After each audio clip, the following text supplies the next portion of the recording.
Maybe, never mind, okay.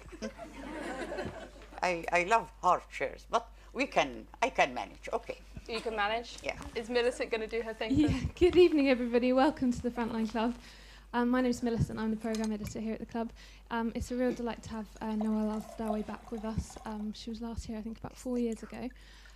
She's going to be talking to Wendell Steavenson this evening. Wendell's a journalist who's worked in a number of countries, including Egypt, and her most recent book, Circling the Square, is her tales of documenting the country over the past few years. So before I hand over to her, if I can just ask you to switch your phones to silent. And when it comes to questions, if you can wait for the microphone that I'll be bringing around to everybody. So over to Wendell. Hello. Nawal El Saadawi has been a clarion voice for justice and equality in Egypt and throughout... Slowly, please. Slowly? We have time. I like to... All right. I like to enjoy my time with you and to relax and to be slow. Why should we rush? This is your biography. This is the bit you know Please, already. I would like to read it, to hear it. Slowly, please, slowly, Okay. very slowly. Oh, he's sitting comfortably. Oh, and loudly, and loudly. Nawal El Saadawi has been a clarion voice for justice and equality in Egypt and throughout the Middle East her whole life. From opposing British colonial rule in her youth to standing on Tahrir, demanding Mubarak leave during the heady days on Tahrir in the Egyptian Revolution of 2011. She has worked as a doctor and a psychotherapist. No, No? psychiatrist. Psychiatrist. But first and foremost, she is a writer. She is the author of 50 books of essays, novels, and plays. Throughout her long career, she has worked relentlessly, tirelessly for women's rights, particularly campaigning against female circumcision, of which she herself has been a victim. In doing so, she has pitted herself against the twin pillars of power in the region, the dictator and the religion. Her books have been banned, and the women's rights organizations that she founded have been closed. She was imprisoned under Sadat, and she had to go into exile to the US in the 90s when her name was found on an Islamist death list. You have 2 children, 3 husbands. And the fourth is coming. And 3 divorces.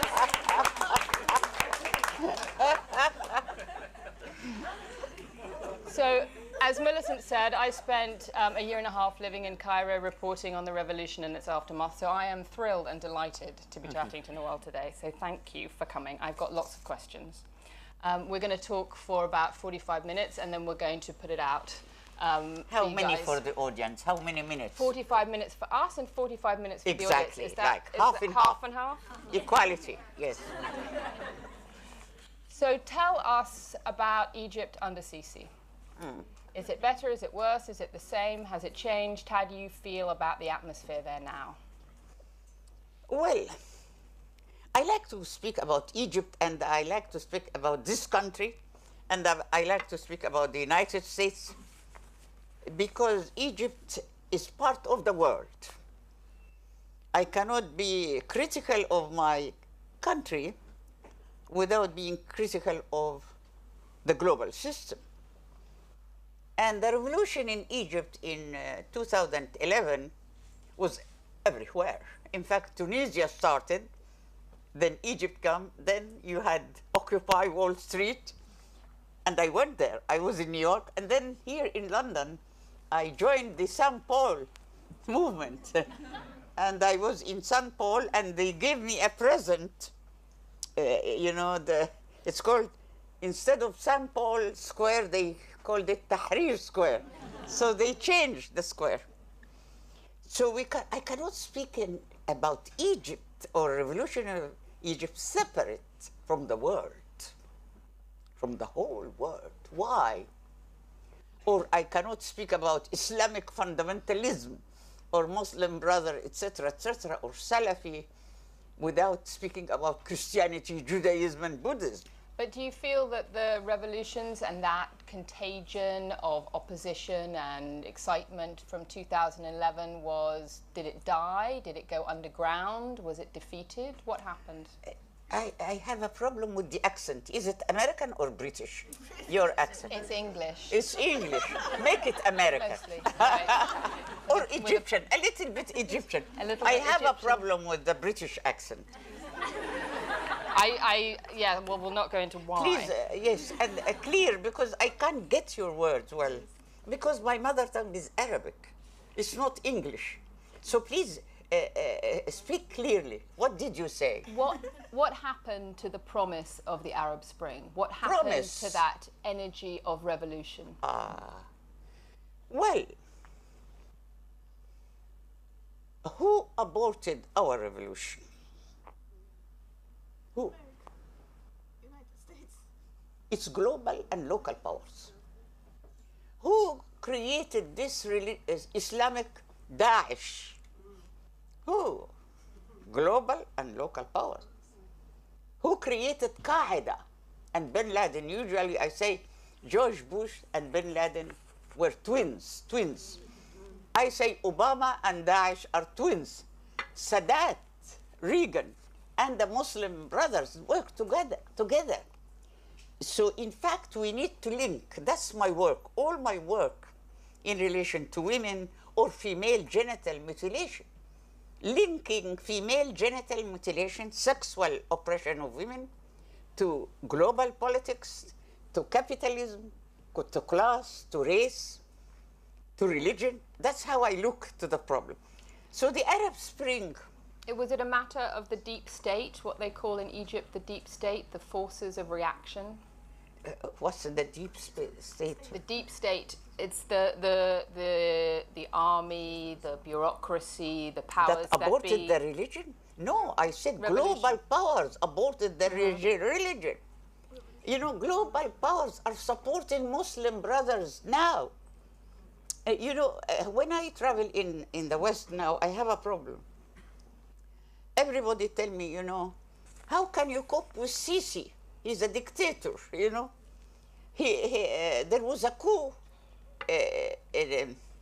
They don't regard the revolution of June 2013 that it was a revolution of the people and we kicked the Muslim brothers out. But you They think it's a coup. You do think it was a revolution? Of course, I don't know. No, it was.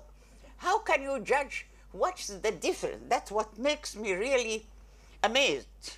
That people were not in Egypt during this revolution, not the January and the June, were not there, and they say it's not a revolution. Well, there were more people on the street the There second were time more around people in June against the than Islamists. in January. Yes. So what is a revolution? A revolution means revolution of the millions. So there were more than 30 million people in the streets of Egypt during the June Revolution. And that's why we got rid of Morsi and we got rid of the Muslim brothers. But the whole Western governments. But not the army, because the army remained in power. The army remained in power. The army was in power since Mubarak because Mubarak Yes. appointed Tantawi, Yes. Yes. Yes. And then, Or Tantawi appointed Tantawi. yes, and then Tantawi worked with the Muslim brothers. Tantawi, the head of the army, worked with the Muslim brothers and with the Americans. And they were with the Europeans. We have to know that. So I have a We question. have to make this link because it's very important. It's because without this link, the global and the local, we don't understand the revolution, why the revolution was aborted. So I have a question for you. In 2012, when Egypt had its first free and fair presidential election, We didn't have free elections. it was not free and fair in 2012? We never had You were not free happy with that? elections. No, we never had free elections in Egypt. I was in the United States when Obama had his campaign, and he was collecting funds from Wall Street, millions of dollars collecting for his election. Can you say free election is based on money, on capitalism, on companies? Free elections should not depend on money. Did you vote in that election? I never go to elections. I never. I don't believe democracy is election. Democracy is not elections. No, elections is a deception. It's a capitalist deception. You cannot have real democracy. You cannot have, because democracy means real equality between men and women. Number one, you cannot have democracy without women. So you must have equality between men and women if you really have democracy. You must have equality between rich and poor if you really have democracy. So you cannot have real democracy within a capitalist, patriarchal, religious system. You cannot. It's based on money. It's based on the market. So if you say you had free elections in Egypt, it's a joke. No. But you had a popular revolution that overturned the Muslim Brotherhood. Yes. So is this a kind of democracy? No. Did the people choose the army? Did the people choose that kind of security? No, the people did not choose the army. What happened? That the 2011 revolution was hijacked by the Muslim Brothers and the army, Tantawi, and the Americans and the neo-colonial powers. They were working together. Hillary Clinton came to Cairo very quickly. Very quickly. She was in Tahrir Square.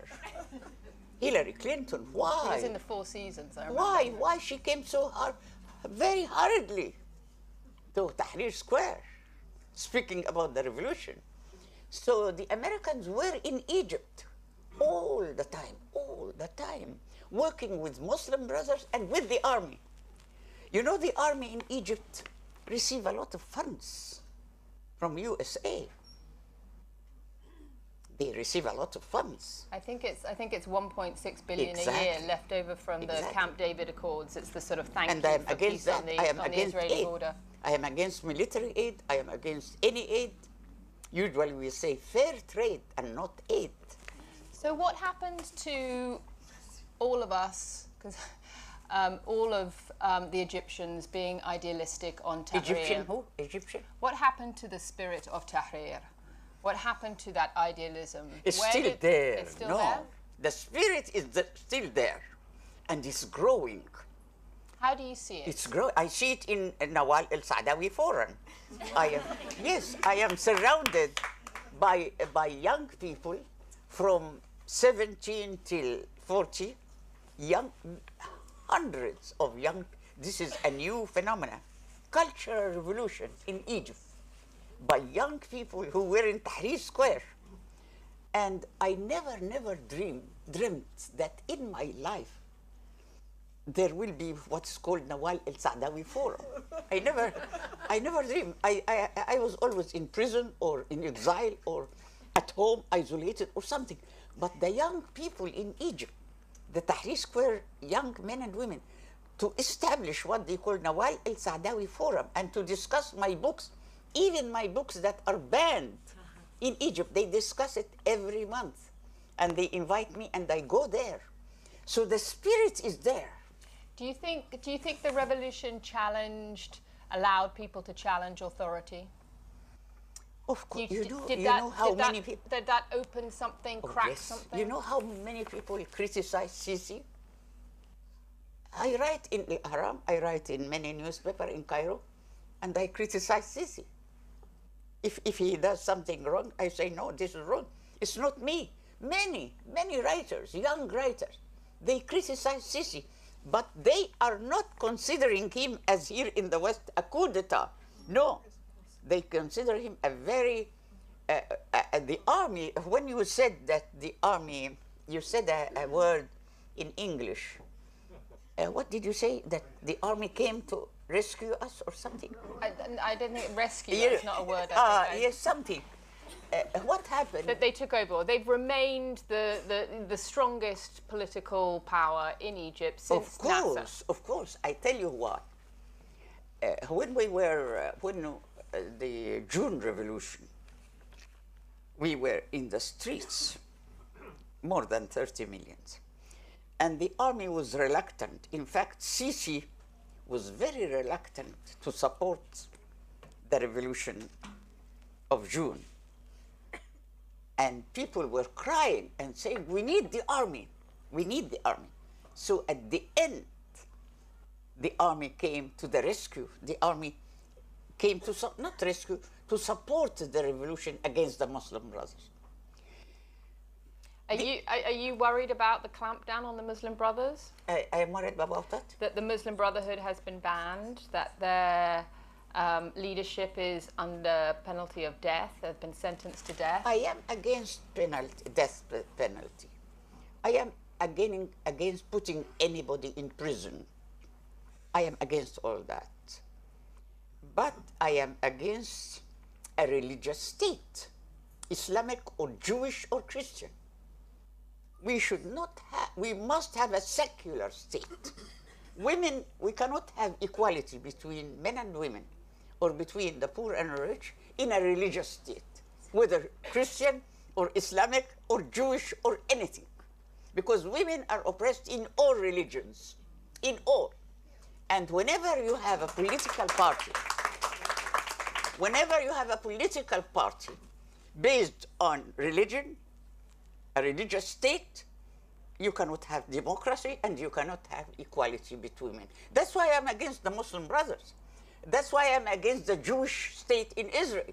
You know, I'm against the America is a Christian fundamental state. And I lived 3 years in Atlanta. You go to Atlanta. You go there and live in Atlanta and you see how the Christian coalition, the Christian fundamentalist groups dominate the US. And in fact, Obama was flattering them to take their votes. So the question is, what was your question? I may have forgotten. What? I think I was trying to figure out that you said democracy can't exist. Cannot exist when you have a society or a system that's unequal. Yes. Where when you have a religious state or a capitalist state or racist, you cannot have equality between men and women. But equally, I mean, Sisi is not a socialist answer. Is not what? Is not a socialist. A socialist. He's not leveling the economic disparity in Egypt. No. I am against the policy of the government in Egypt because they still receive American aid. And I wrote many times. I said I am against foreign aid. We should produce our food.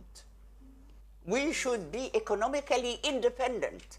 And usually I say a country that is dependent on aid, like a woman who is dependent on aid from her husband. A woman must be economically independent to be free.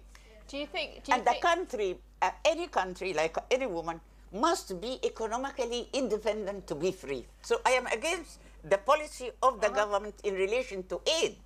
But they also get a lot of money from the Gulf, from the Arab Gulf. That's wrong. More from the Arab That's why I'm against. From this too. Yes, I am against foreign aid.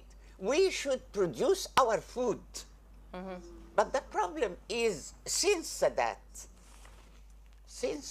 because colonial power cannot enter a country except with the collaboration of the local country. So after Nasser died, Sadat came to power and he collaborated with Reagan. I call it the Sadat-Reagan era. And this was early 70s. So, and then Sadat opened the doors of Egypt. He said, now we have open door policy. So instead of producing our food, we started to import our even bread from the US. Even full medammis, you know full medammis? Full medammis, the national food of the poor. We started to import it from California. Anyway, so that made a gap between the rich and the poor, because we import the food and the bread with very high prices, and the poor cannot afford that, except the elite. We have the 1% who can afford. So Sadat was responsible for the open door policy, was responsible that he opened the doors of Egypt to foreign goods, even cosmetics. Egypt started to import luxury things we don't need, because it was not, not socialist. I am critical also of some socialist people. But the point is, we had our industries. We started to build during the 60s our Egyptian industry. We had many, many factories, and we started to produce our food. And then after Sadat came, finished. So the Egyptian industry was killed, agricultural development killed, and then we started to live on aid and of importing our food. So what happened during this time too? Because in the 60s and 70s, when you go back to Cairo and other Arab capitals, 60s and 70s. In the 60s and 70s, something happened in the 80s and 90s that meant that religion became much more entrenched. That's Sadat. Who brought the Muslim brothers? Because there were no Muslim brothers in Egypt during the 60s at all. In fact, because they tried to kill Nasser. They tried to kill Nasser in 1956, so he put the leaders in prison, and then we didn't have any Muslim brothers. When Nasser died and Sadat came and Reagan, they brought the Muslim brothers. Why? The point is, why colonial powers in the West, they bring the Muslim brothers? Divide and rule, because they want to fragment Egypt by religion, and they want to fragment the army. What happened in Syria? What is the difference between Syria and Egypt now? Syria is fragmented because the army is fragmented. You have the Free Army, you have the army with Bashar, you have the army with Russia, you have the army with America. The army was fragmented. In Egypt, the army unified Egypt. The army, because it's unified. If the army is fragmented, it's dangerous for the country. So that's why, especially the Americans, they are against the Sisi. So do you see that the Egyptian army is a kind of guarantor for stability, for political stability? I didn't get that. Is the Egyptian army a guarantor for... As guarantor? Does it help stability?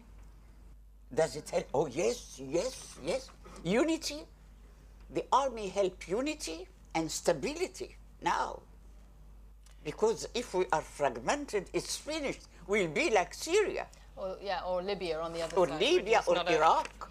But you know, when the US invaded Iraq, they divided the country. Straightforward. They divided the people by Shia and Sunni. They divided by Akrad and non-Akrad, etc. So that's when the British colonized Egypt in 1882. They created the Christian Coptic conflict between Christians and Muslims in Egypt. And I was living, all my life with Copts. We never had any problem. Till today, I live among Copts, no problem. But since the invasion in 1882 by the British colonialism, we started to have religious conflict. When were you first aware of injustice? When? I'm going to take you back to your childhood. Yes, I love my childhood. Okay. When were you first aware of injustice? When I was a child. What happened? What did you notice? This is a nice story. Thank you very much. Good. And I think it happens to every child, girl and boy, that we are born with a good brain. No child is idiot. We think that children do not understand. children understand everything. So when I was 6 and 7 and 8, I felt there is something wrong around me, in school and in the family, because my brother, he was 1 year older than me, and he was spoiled because he was a boy. So he was lazy because he was spoiled. There was no motivation to work, so he didn't study. He was lazy in school, and he was free. He used to go out on bicycle.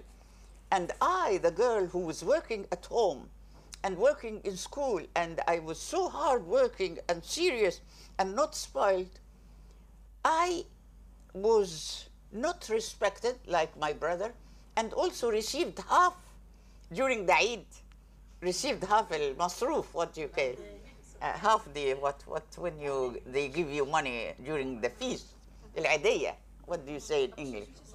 Al-adiyya. Yes, So the gift money. So my brother used to take double, and I take half, though I work double him. So I felt this is not fair. So I complained to the family. Did that have any effect? I'll tell you the story. And so they said, well, because he's a boy. I said, so what, he's a boy? And then when they were cornered, they said, that's what God said. And they thought that they will shut me up by saying God. So I said, so what? I said, God must be just. And if he is not just, I'm not going to believe in him. When I was a child, and this happens to all children, boys and girls, because boys are also suffer, especially poor boys in the village. I was in the village. They suffer also from the class system. So, and my first letter, maybe you heard that before, my first letter in life when I was 8 years was to God. I wrote him a letter. I told him, dear God, because I was frustrated. All types of injustices related to God.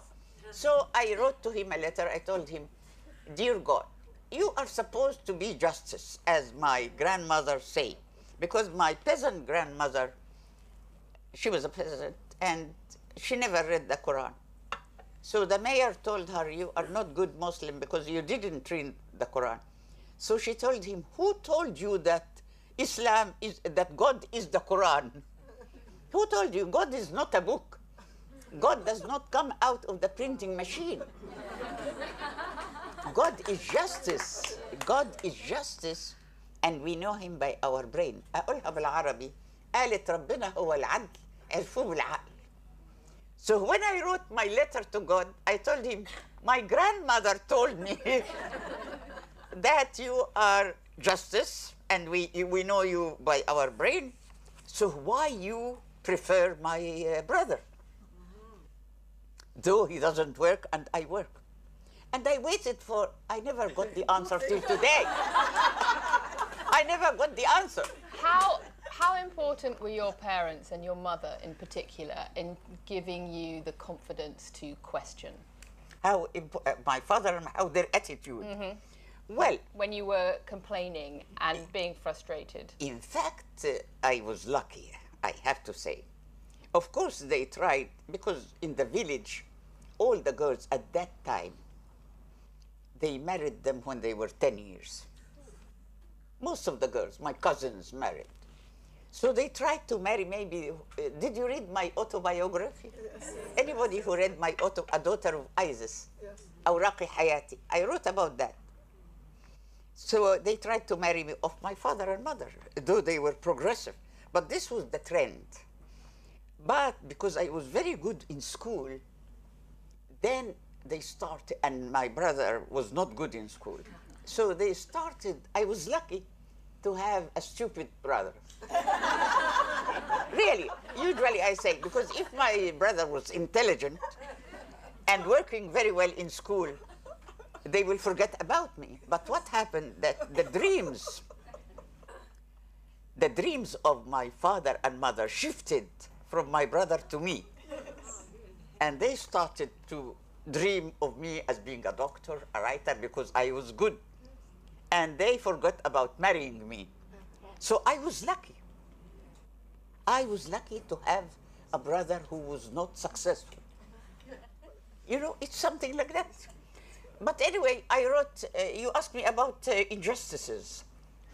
Well, I wanted to talk to you about your writing, about what you, because you write novels and you also write autobiography. And non-fiction. And non-fiction.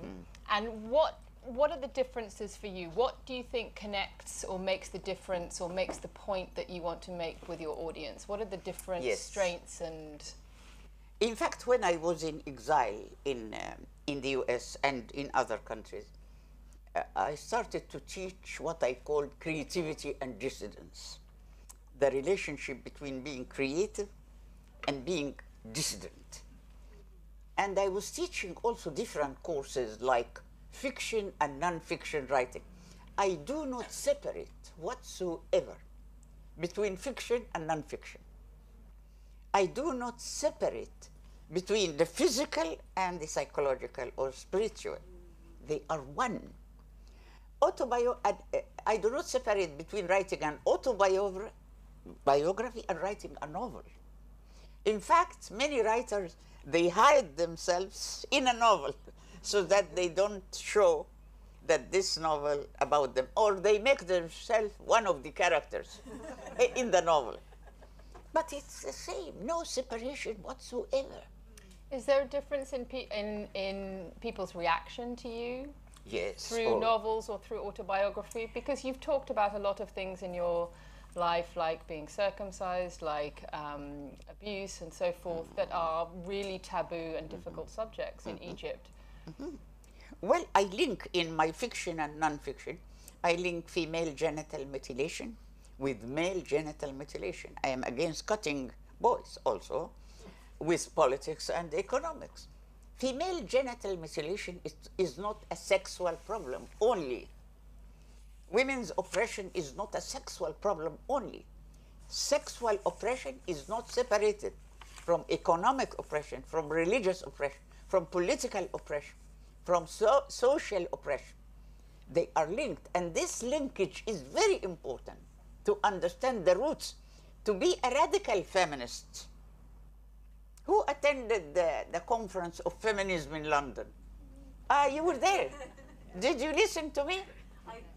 You listened, yeah. I spoke about what do you mean by radical feminism. What is radical feminism? It is the ability to link.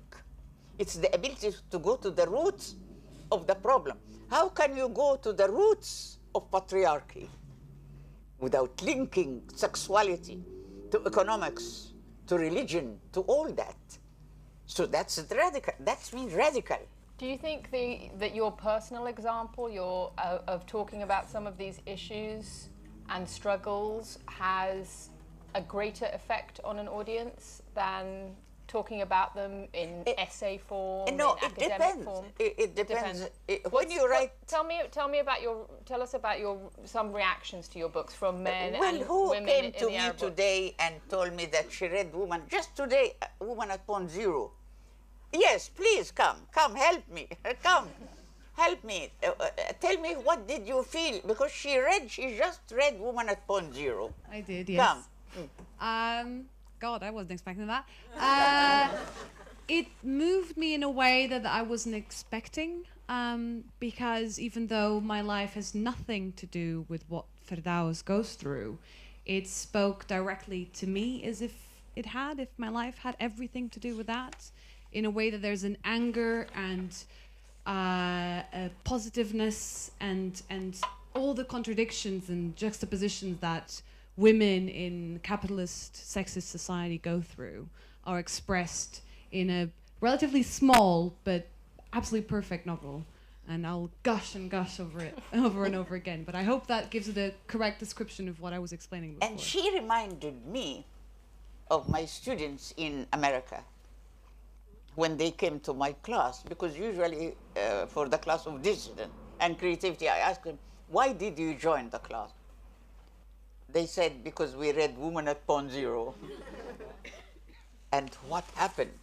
Everyone told me, because Firdaus, the heroine, I felt she's me, as if you are writing about me. So that's the effect. So women clearly connect with it. Women are, What do men think about it? yes, that's the amazing. Men also in my class, they said we read, because I was teaching Woman at Pond Zero. It was on my reading list. And the young men, they told me, you know, we read Woman at Pond Zero. And we felt it's our life. It's our life. Because young men now, and Egypt, the Nawal El Saadawi Forum, all the men in the forum read Woman at Pond Zero and other books. And they feel that as if I'm writing about them, though they are men. Because the injustices are the same. Exactly, because I am not saying man is my enemy. No, I'm saying injustice is to men and to women. We do not divide people by their genital organs, you know, because we are all in the same boat, men and women. And also the West and the East, Americans, we are all in the same boat. Here in Britain, you are still fighting for equal right for equal work. Up till today, you are fighting for equal salaries. Yeah, with men. Apparently you went to see the movie Suffragette. Yes, I saw it today. With John. Where is John? Where is John? Ah, here. Yes. So how do you change society? You talked, I was interested to hear you say, but God is not in a book. Yes. But the Quran is supposed to be the word of God. So it's And, very difficult. and the Bible, It's not very, only the Quran. It's very difficult to challenge that. How do you challenge that cultural and religious? By speaking my Superstructure. mind. By speaking my mind. Yeah, it's very easy. You know, I am not against. There are many religious people who listen to me and they agree with me because I am with justice. So if God is justice, nobody will be angry with me. And religion is not the books. God is not the books. The Bible and the Quran were written by men. So we have to be clear about that. We have to read history.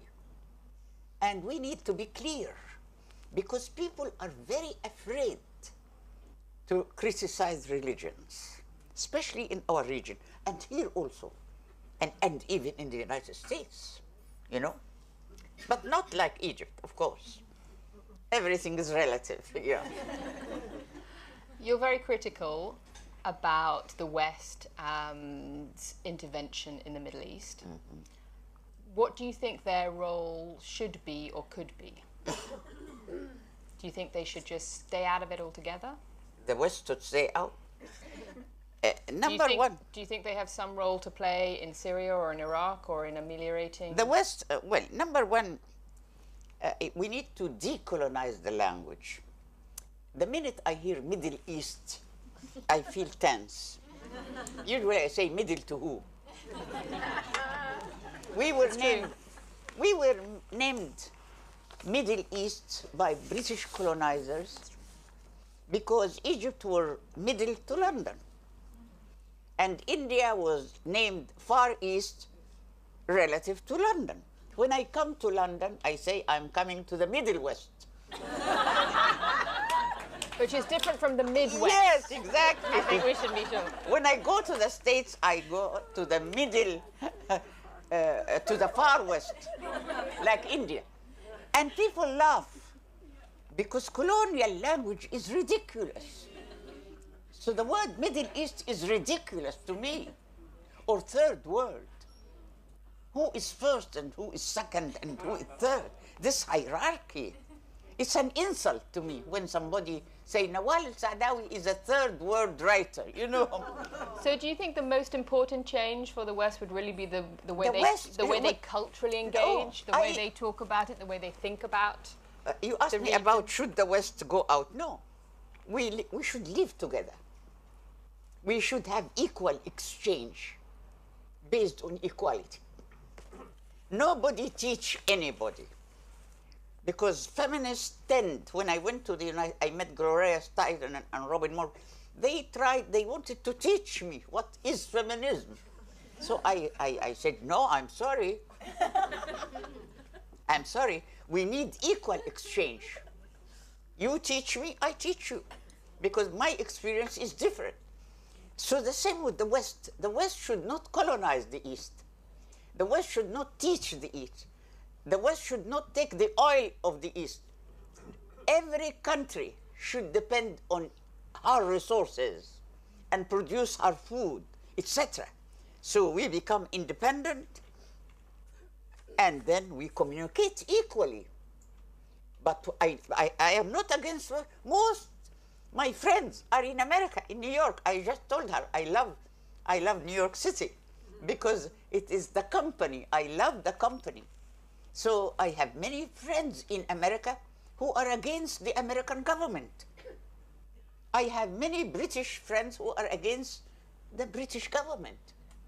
And in Egypt, we are against the government, you know. So our problem as people is the government, not the people. We are all in the same boat, and we need to fight together. So I have one final question, I think, before we throw it Okay. open. Over your long career and broad reach over the decades, when were you most optimistic? When Yes, I am optimistic, you're always optimistic. I am always optimistic because I believe hope is power. And I learned very much from the experience of prison. I went to prison, and people around me, the women in the prison, were very much pessimistic because Sadat said, I will kill them. He was very furious. So every day they were crying and saying, we will be dead, he will kill us, etc. And I started the morning dancing, and I said, he will die and we will come out. Without anything. Just to have the idea that I'm going to survive gave me hope. And I started to dance, and I started to do exercises, etc. So when you are cheerful, the people around you become cheerful. When you have hope, you inspire people with hope. And hope is power. So under the very bad situations, I am hopeful. Good. Good.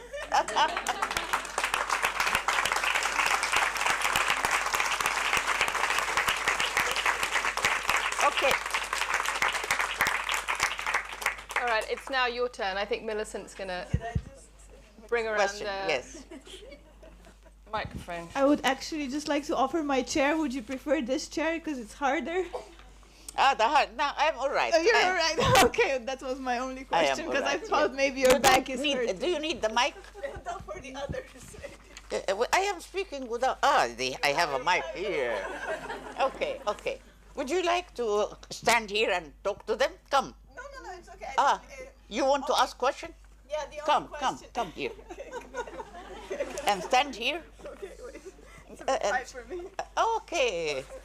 Okay, thank you. And then you talk to them, and then I will listen. Yeah. Yes, I was watching, I didn't actually see the Suffragette movie yet, but I saw a lot of interviews with the actresses and so on, and it seems to me they are lacking this link which you are talking about with the economics and with global powers, and when someone from the audience asks them like who is in the other parts of the world who are now these feminists, and they said just Malala. I said, what about Nawal El Saadawi? Are you crazy? Yes. So yeah, I was wondering what is your message to them, Yes. how they should link these problems. Yes. and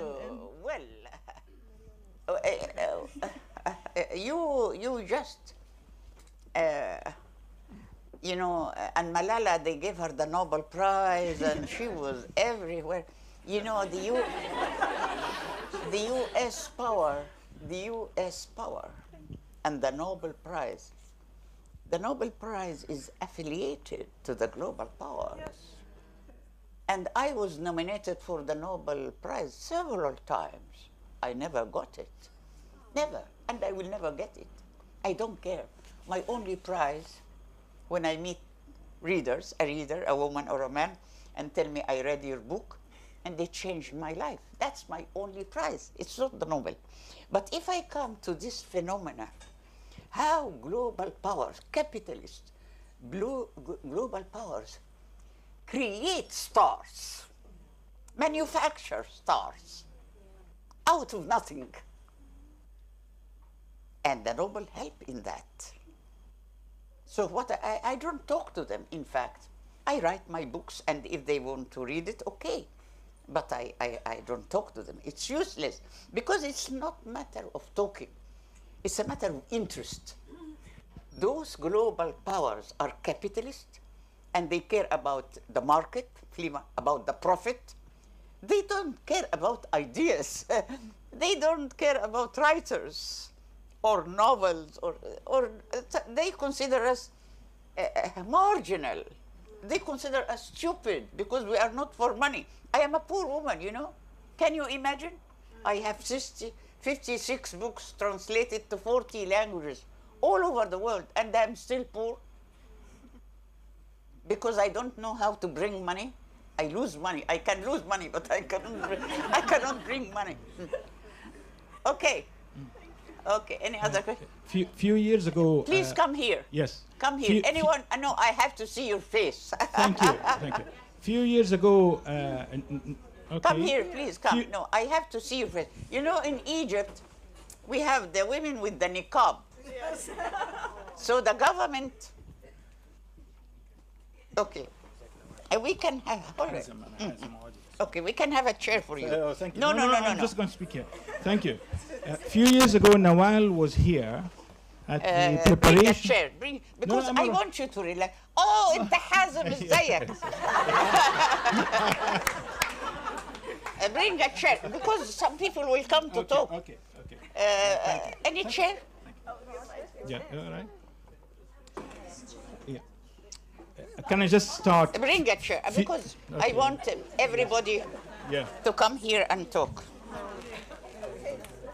Okay. A chair. Very unusual arrangement for a speaker from the hall. Okay, very good, very good. Okay. Come back. Okay. Okay. Few years ago, Nawal was here in London when the preparation for what is called the liberalization of Libya was going on.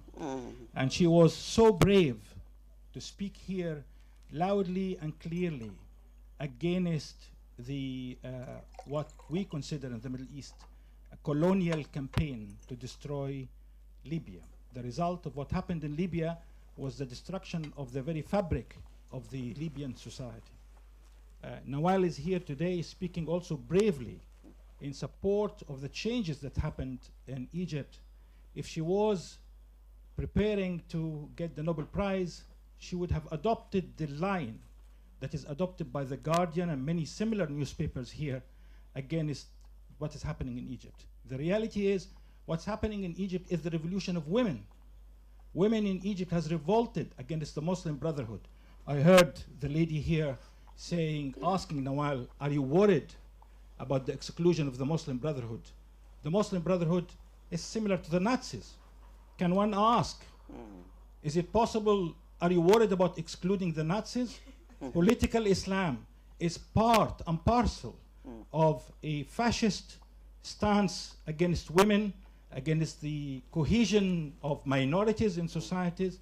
And we are seeing it in Egypt, we have succeeded in getting rid out of this menace, and we are maintaining a cohesive society. Our Christian brothers in Egypt, 10 millions or 15 millions, are having a safe coexistence. Women are becoming more and more freer. And I would like to thank Nawal for being so brave and speaking loudly here. His father, in fact, his father was a very close friend, even in love with me. So thank you very much. Thank you. Okay. Yes, come here. I want everybody to listen. Yeah. Can you hear me? Say your name. فاطمة. Fatima. من From what country? الجزائر. الجزائر. أهلا وسهلا. أهلا بيكي مرحبا بيكي. أنا متشرفة كثير. أنا ما فيش. But do you hear her? Can you hear me? Speak English, I think. Please would be speak in helpful. English. I just want to thank you for who you've been. You made a difference in my life. I was a child. I have a little bit relationship like you. When I was a child, I was only girl and few boys, and I was as well the difference between a girl and a boy. I didn't go to school. I used to go to school by hide, throw my satchel through the window, and then I go and run to go to school. We moved from my small town to Algiers after the independence. I was a young girl, teenagers. My brother went to study, and I didn't. He brought books. I want to touch you. I don't want it to fall off the back of the stage. Oh, Possibly. that's horrible. It's a horrible chair. Horrible. It's better. Capitalist chair. For me, it's a dream to meet Okay, you. This thank is you. a dream came true. Thank you very much. And I'm so excited. I'm emotional. You're my inspiration. You're my heroine. I was a child when I read your book just by chance. My brother bought books. He went to Syria and Lebanon. And I want to take a picture. Okay. Thank you very much. That's very interesting. If you have such things, do you think of the Nobel Prize? No. There's somebody, I think there's... Just quickly. I quickly, met your because book there's by lots of people with chance. questions. My brother brought them. He went to Syria and Lebanon, and he brought books. Her brother, you see, My brother it's brought her brother who brought my books to her. Because they say I am writing against men, which is not true. Because if I am a man-hater, her brother will never buy my books and give it to her. So I read your short stories Thank as you a very doctor, much. and also the Jins, Al Jins. I was very excited about it, yes. but of course, you know what it's like. Okay. So thank you very much. Thank you. It's fantastic. Thank you. Thank you very much. Okay. Come here. Come here. So that people will see you. It's Nawal rules. Yes, it is. Because, I am very keen about your comments and questions. That's why I ask you to come here so that everybody will listen. First of all, I would like to introduce, I'm speaking on behalf of Basira, which is the first NGO in the UK that is carrying the voice of British women of Arab origin, where we speak out of experience and understanding of the culture and the religion. Please check our website, and would love to see you in our events. My question is that I watch Suffragette, and actually I commented on it on a couple of channels, Arabic channels. My main concept, what I've noticed in the film, the similarity between the women position in 1901 in the UK. 1901? 1901, when the film started, the movement started, and the position of women where the era I grew up with, which is the 50s. And I could see absolute resemblance between positions of women in both parts of the world. You mean Egypt and Britain? No, I'm talking about Britain, women's situation in Britain, and women where I came from, which wasn't different. What country? Palestine. Palestine. So similar. The similarity that the women were oppressed by the society, by the following their husbands. They had no say whatsoever. She couldn't even manage her own money in the film.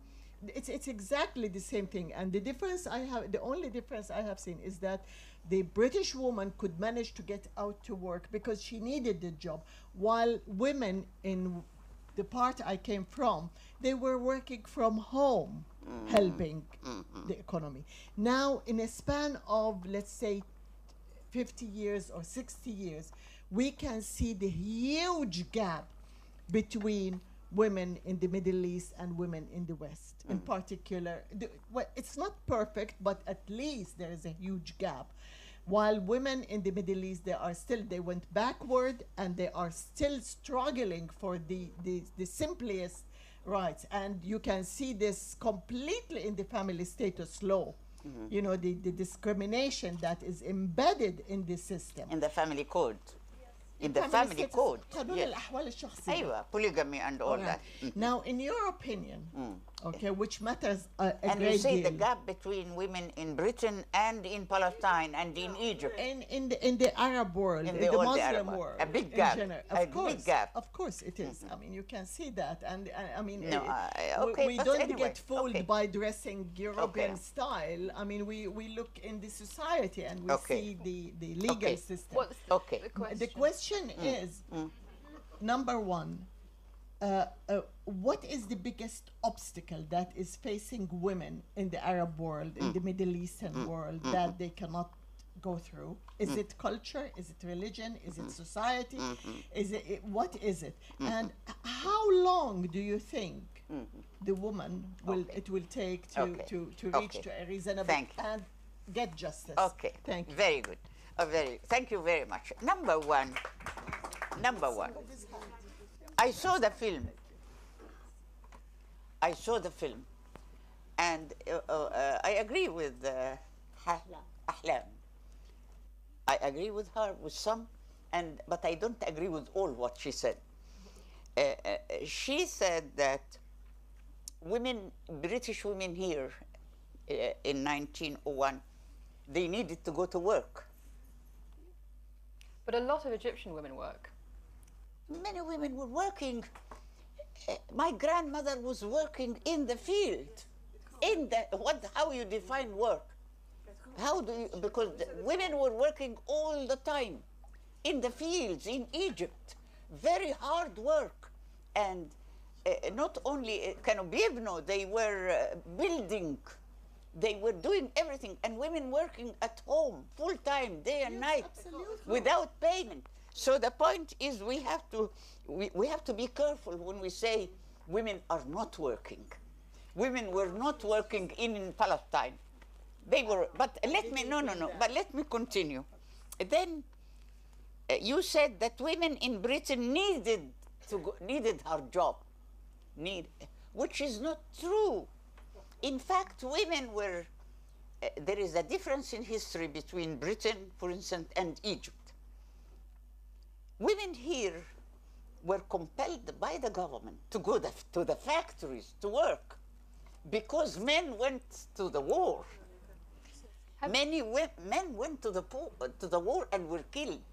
So the government herself in Britain pushed women and encouraged women to go to factories to work. And women were dying, and even children. A lot of children and women were dying in factories here in early 20th century. So I agree there is many differences between my life in Egypt and your life here. You are lucky. You are much lucky in Britain, I am sure. But the gap is not so great. A gap is not so great. What do you think the single biggest issue, The biggest obstacle holding women back? The biggest obstacle in front of women in Egypt or Palestine, your biggest obstacle in Palestine is foreign occupation by Israel. That's the obstacle. You know, you cannot control your country. You are killed by the army every day. And the same in Egypt. In Egypt, what's the biggest obstacle do you think there? The most obstacle to us is colonial and foreign occupation and exploitation, collaborating with the local government, with your local government. That's the main obstacle. And underneath this colonial foreign powers and occupation, under that you put patriarchy, you put family code, you put sexuality, you put female genital mutilation. It can all link together. But a lot more Egyptian women are A now... lot of what? A lot more Egyptian women in the last 20 or 30 years are working outside of the home than did before. And there's a huge, middle class of educated working women in Egyptian cities. Yes. Have you seen this, the effect of their economic growing independence in changes in society? I'll tell you something. You know, I was a doctor and I was economically independent. I'll give example of myself. And I had to divorce 3 husbands. I couldn't because the family code is horrible. The family code is horrible. And I identified myself very much in this film. And I was telling John while we were coming, you remember the woman in the film who, her husband took George, her boy, from her? You remember? You see, and she was fighting to get her son, and then she was frustrated. It happened to me. It happened with my first husband. He wanted to take my daughter. I didn't allow him. I was ready to kill him. I was ready to kill him. I didn't allow him to take my boy, but she allowed him.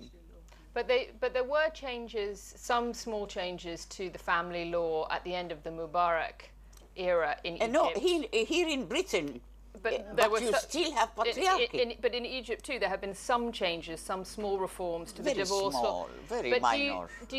Will Sisi continue that? Have you heard any? No, the family code in Egypt is one of the very backward laws in the whole Arab region. Even Tunisia. Let's have another question. Tunisia prohibited polygamy. Over here Tunisia. in green. Tunisia prohibited polygamy. Come up. Yes, come here.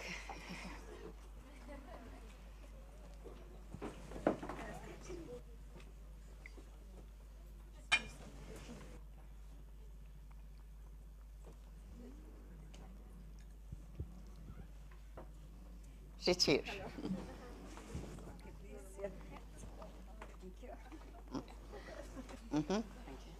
What's your name? Amal. Amal. I'm from Egypt. From Egypt, Yes. good.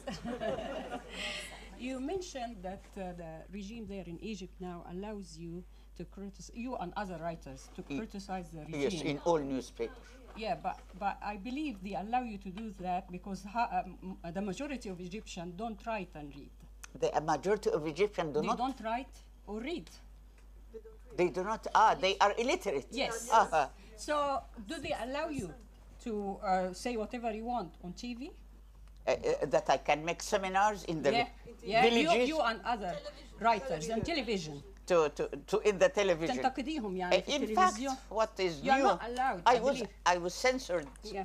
in the television of Egypt, but now I spoke. They did some 1-hour interviews with me in the Egyptian television Yes. in the last few Recent, months. yes, only once. No. I More am than once? no many people who oppose the government. Okay. They are interviewed by the television, by the private and by the government. But there have also been journalists Because who've been they jailed want- and harassed under. they want to say under we have libel- democracy. Libel laws. I know, but Alaa Al-Aswani I am not not- allowed. Alaa Al-Aswani, Dr. Alaa. Bilal Fadl, Hamdi Andir. There are many other people Yes, I know, in that's why. prison. Yeah. There are some young, wonderful women and men in prison from who were with me in Tahrir Square. They are still in prison. Yeah. I agree. Yeah. I agree, and we are writing about that all the time. I'm happy that you're right. No, but I want you And to be on Sisi, TV and yeah, say Sisi that as well. every now and then he liberates 100. Yeah. And another month, another 100. So he is trying to liberate them. What? The worst case is Islam al-Bukhari because it contradicts Yeah. exactly with what the regime is. I mean, my respect But to you Sisi, see- I can see beyond. But this is a very important step issue. Islam al-Bukhari stood and he dared to bring a new meaning to religion, revolutionize religion in such an acceptable and coexisting way. I tell you something. And he was. Please, the media. I'll tell you something. Five. Yeah, The no, media- I think we can agree that it's No, it's not. There's not a perfect freedom of speech No, who is issue perfect? in Who- Egypt. there is no perfect government. And I think what No, happened. but I have to tell you something about the media. You know, what I told you now, I said it on the television in Egypt. On the government. What exactly this All my ideas, I said it on the government Egyptian TV in Egypt. Islam al-Bahari did not make any revolution in Islam. No, I'm sorry. You have many misinformations through the media. No, many. It is the way. I'll tell you something. I haven't seen Islam Bahari, of course, because I don't open the television. It's horrible, trifle things. Can you explain who that is for So, people? but people, there is some people who try to, to make the talk shows. So It wasn't. please, believe me, I live in Egypt. Yeah, I know. And I don't think Islam Bahari is more revolutionary than me in attacking religions. No, I'm sorry. You have to know what's happening exactly. Of course, the system is not perfect. The government is a failure. The government is a failure. Sisi made many mistakes, of course. But who didn't make mistakes? Cameroon doing mistakes. Obama is a failure. So we have to be reasonable. We have to be fair. But we Egyptians, we are better off. And my situation under Sadat and Mubarak was horrible. I never had the freedom to breathe. But now I write in Al-Ahram, the most important newspaper. I speak on the TV. The same, everything I say now, I say it. But it is a matter how you say it.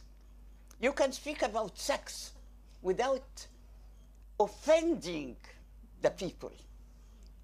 And you can be very revolutionary about sex or religion. I don't think I offended anybody. You were laughing. You were laughing all the time.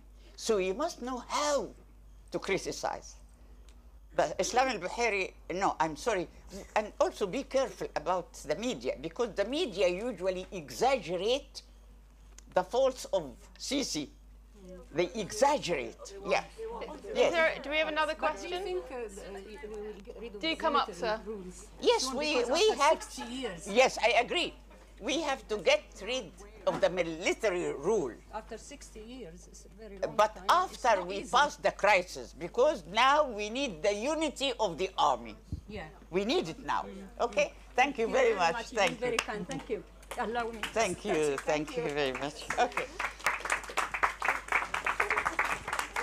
Okay, come here. Come here. Okay. It's Come here. Nawal rules. There's nobody gets out of the chair. Thank you. And what's your name? Chris. Chris. What country? I was born in Uganda and I Okay. immigrated here.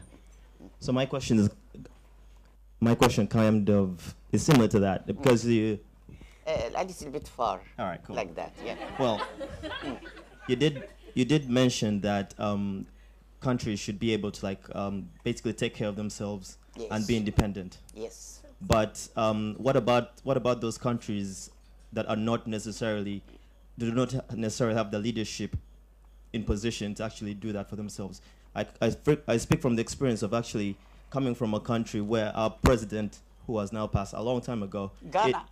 Uganda, Idi Amin, he chased Idi away. Amin. Yeah, he chased away all the Asians because he was basically saying exactly the same thing that we, as Ugandans should be able to take care of ourselves, and in the end just took the country so far backwards that we've never recovered. So in my opinion, it may seem well and wise to actually talk the talk of actually saying, everybody should be independent and stuff like that, but not everybody can be in position to actually handle the responsibilities of just managing a country by themselves. Do you agree? I didn't. In fact, I am sorry. Can you? I'm sorry. Maybe I didn't get what you said. I'm mic'd already. So you can leave that. I think what he. Did you understand? I think what he's asking is that what happens when you have a terrible government? What When you happens have when you what? have when you have a terrible government? What happens when you have Idi Amin? What happens when you have a complete disaster of a kleptocratic, corrupt, violent regime? What can people do, or what? Can you try self-sufficiency? What Do you recourse could think they that have? Idi Amin was more corrupt than Sadat? Do you think so? Well, Do you think Idi Amin was more corrupt than Sadat? that's the thing. Mubarak? I was asking about the economics of self-sufficiency. Self-sufficient, exactly. Exactly. Can you try to be self-sufficient in a state when your leaders are Corrupt. You get rid of your leaders. That's Well- revolution. That's revolution. Yeah, but it's easier said than done, especially when those leaders are actually like, going ahead and assassinating the very same people who have the position, the power to speak. Because Well, I don't, as I mentioned, we need to cooperate. I don't think that a country alone be independent totally or self-sufficient in totally. But we need to produce what we eat, what we dress, and to not to live on importing. All governments, Sadat was a corrupt, and Mubarak, you cannot imagine. Milliards, money, the money of Egypt went to Switzerland. And we are trying to get them after the revolution in vain. We cannot get them. So So it's corruption everywhere. You What's have the to do most- your revolution. What's the most effective form of revolution? Do you think that it should always be about talking and peaceful demonstration, or Both. is there a place for violence? You can sometimes? be violent, like in the film. Women in the film, when the system is violent to you and killing you, what do you do? So do you understand? What do you do? You have to react. Of course, the violence does not come from the people. In Egypt, in Tahrir Square, the people were very, very peaceful, you know. And we were shouting, peace, peaceful demonstration. And then the police started shooting. So we reacted by stones because we didn't have bullets. So the police were, you remember the men, quite hundreds of young men lost their eyes by snipers. You call them snipers? Yeah, rubber bullets. The police Yes, had so the army of Tantawi, many children, and I saw them I went to visit them in the hospital. They lost their eyes by the police. So we became violent after the police violence, like the women in the film. The women in the film were burning because they were frustrated. But can violence be effective? Of course, of course, of course, of course. I'll tell you something. Because they fought back in Syria, and that was, Syria is a case that is horrible, of course, because the global intervention, the conflict between Russia and America, split the country. In fact, our countries are victims of our government and of the global capitalist and socialist countries. We are victims of all that. But we can, through your revolution, because I believe in the power of the people. There is no power except our power. But there must be two conditions: that we unite and we develop our awareness. Because if you have a revolution with no mind, so you need your mind, you need your awareness, you know why you are revolting, and you must be, what did I say? Two things. You organize. Unity and awareness and knowledge. Knowledge is power and unity is power. That's how you have a successful revolution. So you do that. You do that. Thank you. Who else? How many questions left? How many questions left? I think we have a couple left. Couple. Yeah. And two more questions, and then I rest. Yes. Come. Hi. What's your name? Farhana. Uh-huh. From Iran or what? No, my parents are from Pakistan and India. Uh-huh. Yeah, but I'm from here. It's a very short question. It's something that I read that you wrote, and I would like you to expand on it. You said that girls today, you either have these images of girls covering up with the niqab, and we read about these ISIS brides and all of this, and you said it's two sides of the same coin: girls covering up and girls just having Naked. everything out. Yes, and I thought that was a brilliant concept, and I hadn't read it anywhere, and I would love for you to just expand on that. Yes, thank you. That's very important. Yes. In fact, veiling and nakedness are two faces of the same coin. Men are not veiled and are not naked. I haven't seen man showing his breasts, you know. So women are considered bodies without head. Since Eve, in ancient Egypt, we had our female goddess Isis. She was the goddess of knowledge, not reproduction or body. She was the goddess of the head. And then when the society, political system changed to patriarchy, what happened? The male god, Ra, Amun, came, and then Yahweh, the first god in monotheism, was the Jewish god in the Old Testament.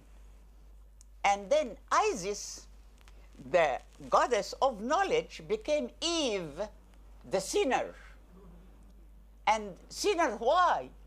Because knowledge was a sin. She ate from the tree of knowledge.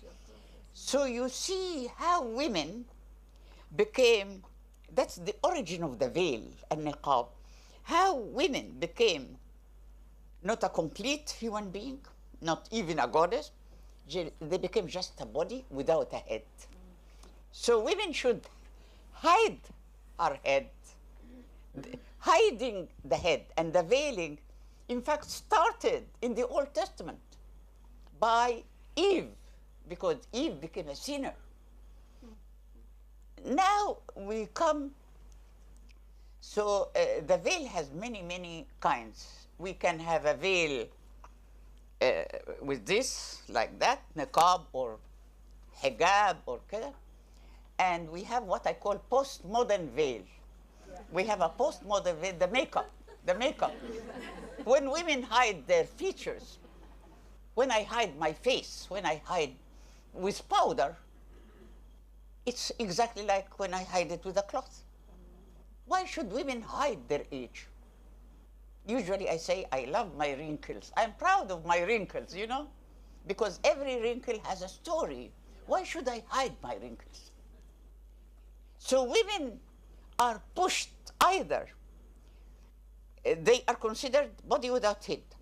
So they are pushed under religion to put on the veil or the niqab, etc. And they are pushed by the free market and capitalism to be naked, to be sex objects, pornography, in the films, to be a naked body for the fashion and for the profits. And women suffer because of that. Men are not veiled and are not covered because we don't have Eve. Adam was not sin. Adam was not a sinner. In the three monotheistic religion, even in Quran, Adam was set free, was innocent. But Eve was the sinner. And that's one of the major problems of women, that women and knowledge became sinful. And any woman who is knowledgeable is hated. Why I divorced 3 husbands? Because they hated my brain, they hated my head. They wanted a stupid wife to serve them, and I couldn't be stupid. So that's the problem. Did I expand? Totally. Thank you. Thank you.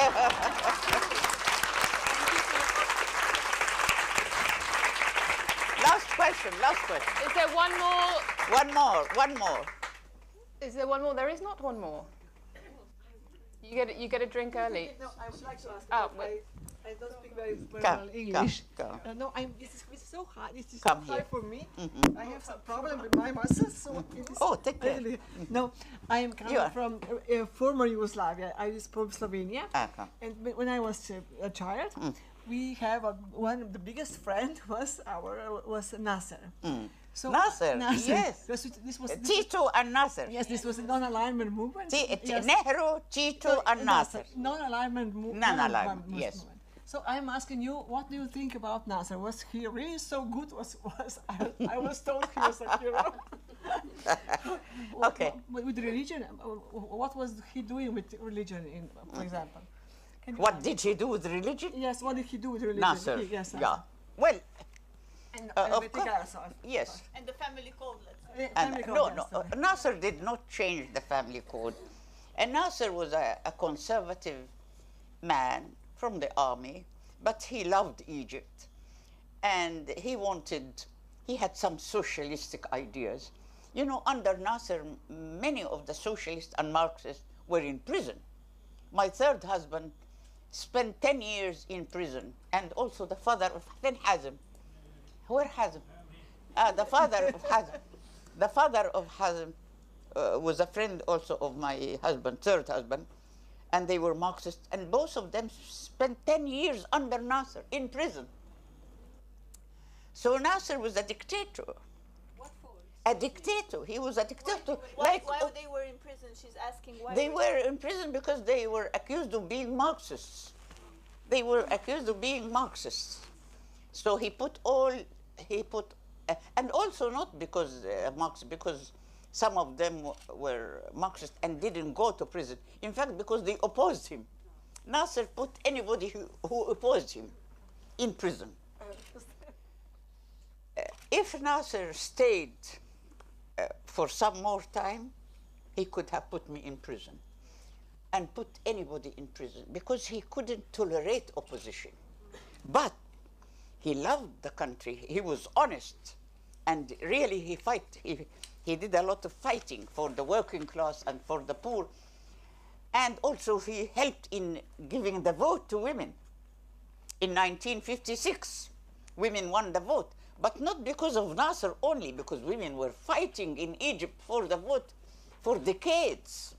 So in fact, Nasser came and gave the vote. But he was a dictator, and that's why we had the big defeat in 1967, because Nasser never listened to the people. He was an army man, and the mentality of military people is very difficult. They don't accept opposition. You have to be obedient. And that's why we need the army temporary now in Egypt until we've passed this crisis. Then we'll have a secular, civil government. Thank you very much. Thank you. Thank you. Nawal, thank you. Thank you. Thank you very much. Let me